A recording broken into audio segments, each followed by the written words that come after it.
اردو صفحہ کو سبسکرائب کیجیے اور آنے والی ہر نئی ویڈیو کے لیے گھنٹی دبائیے۔ عمران چند لمحے بیٹھا رہا، پھر اٹھ کر تیزی سے وہ بھی باہر نکلا اور اس نے کمپاؤنڈ کے باہر ایک کار کے اسٹارٹ ہونے کی آواز سنی۔ وہ پھر اندر واپس آ گیا۔ کہاں بھاگتے پھر رہے ہو؟ لیڈی جہانگیر نے پوچھا۔ اس کی آنکھیں نشے سے بوجھل ہو رہی تھیں۔ ذرا کھانا ہضم کر رہا ہوں، عمران نے اپنی کلائی پر بندھی ہوئی گھڑی کی طرف دیکھتے ہوئے کہا۔ لیڈی جہانگیر آنکھیں بند کر کے ہنسنے لگی۔ عمران کی نظریں بدستور گھڑی پر جمی رہیں۔ وہ پھر اٹھا۔ اب وہ ٹیلی فون بوتھ کی طرف جا رہا تھا۔ اس نے ریسیور اٹھا کر نمبر ڈائل کیے اور ماؤتھ پیس میں بولا، ہیلو سپر فیاض، میں عمران بول رہا ہوں، بس اب روانہ ہو جاؤ۔ ریسیور رکھ کر وہ پھر ہال میں چلا آیا، لیکن وہ اس بار لیڈی جہانگیر کے پاس نہیں بیٹھا تھا۔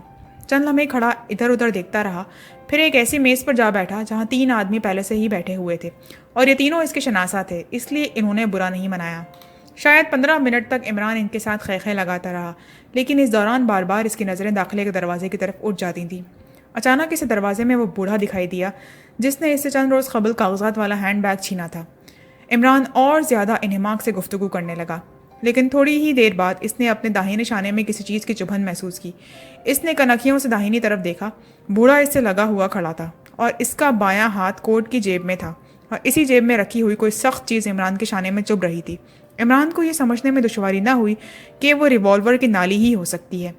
عمران صاحب، بوڑھا بڑی خوش اخلاقی سے بولا، کیا آپ چند منٹ کے لیے باہر تشریف لے چلیں گے؟ آہا چچا جان، عمران چہک کر بولا، ضرور ضرور، مگر مجھے آپ سے شکایت ہے، اس لیے آپ کو بھی کوئی شکایت نہ ہونی چاہیے۔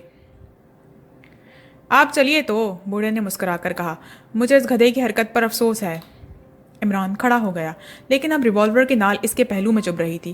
وہ دونوں باہر آئے، پھر جیسے ہی وہ پارک میں پہنچے بوڑھے کے دونوں ساتھی بھی پہنچ گئے۔ کاغذات کہاں ہیں؟ بوڑھے نے عمران کا کالر پکڑ کر جھنجھوڑتے ہوئے کہا۔ پارک میں سناٹا تھا۔ دفتن عمران نے بوڑھے کا بایاں ہاتھ پکڑ کر تھوڑی کے نیچے ایک زوردار گھونسا رسید کیا۔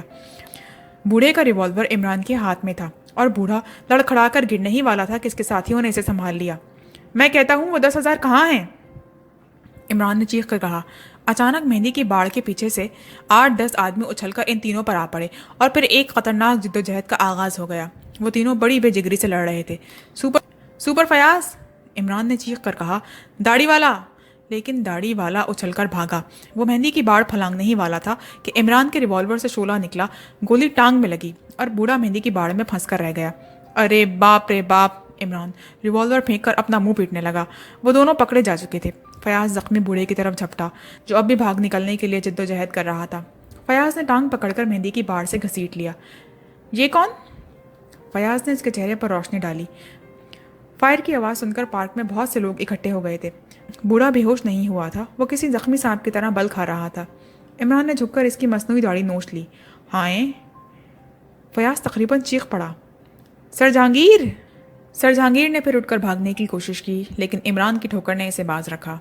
ہاں سر جہانگیر، عمران بڑبڑایا، ایک غیر ملک کا جاسوس، قوم فروش غدار۔ لائک، کامنٹ، شیئر، پریس دی بیل آئکن۔